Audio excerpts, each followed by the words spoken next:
Students, again I have come to teach you English.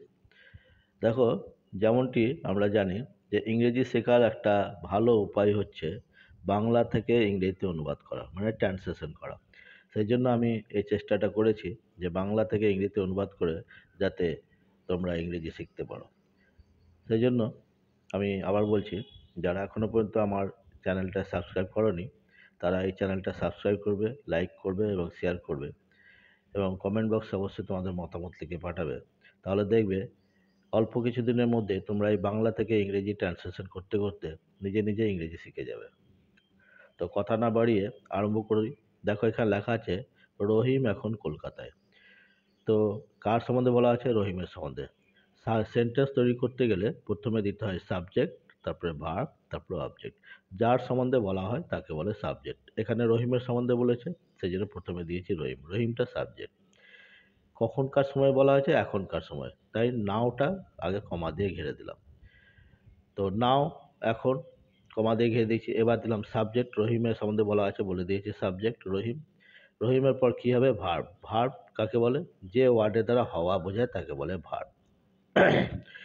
এখানে বলেছে রহিম এখন কলকাতায়, মানে এখন রহিম হয় কলকাতায়। তো রহিম দিলাম। হয় ইংরেজি ইজ। কোথায় হয়? হয়তো কলকাতা, মানে কলকাতার মধ্যে, ইন কলকাতা। ইন মানে মধ্যে, আর কলকাতা একটা নাউন, এটা অবজেক্ট। ইনটা হলো প্রিপোজিশন। ইন প্রিপোজিশন কাকে বলে আমি বলেছি, যেমন এই চ্যাপ্টারে ইন হচ্ছে নাউনের সঙ্গে নাউন এর মধ্যে যে ওয়ার্ডটি সম্পর্ক স্থাপন করে তাকে বলে প্রিপোজিশন। এখানে ইনটা কি বলছে? রহিম একটা নাউন, কলকাতা একটা নাউন। রহিম ও কলকাতার মধ্যে সম্পর্ক স্থাপন করছে কে? না তো ইন।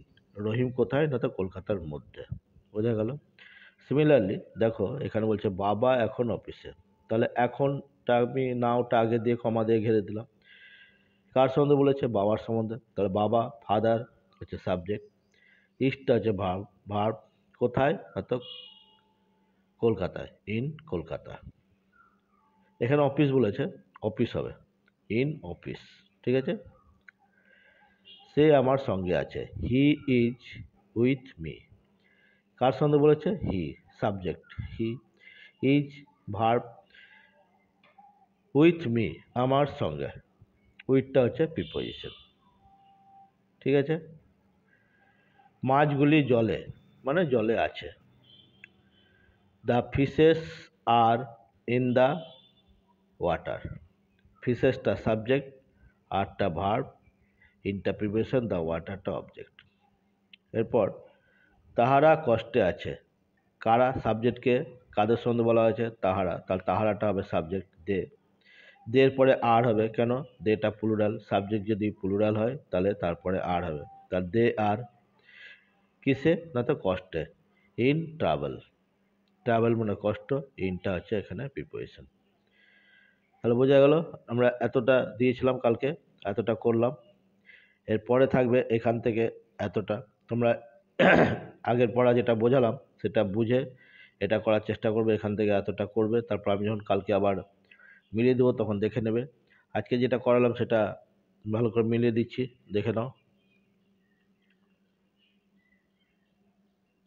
এটা ঠিক বুঝবে, বুঝতে না পারলে আমাকে কমেন্ট বক্সে লিখে পাঠাবে। তো আশা করি তোমরা ভালোই পড়ছো এবং আমার চ্যানেলটা অবশ্যই ভালো লাগছে। যদি ভালো লাগছে তাহলে অবশ্যই সাবস্ক্রাইব করবে এবং লাইক করবে ও শেয়ার করবে। ধন্যবাদ।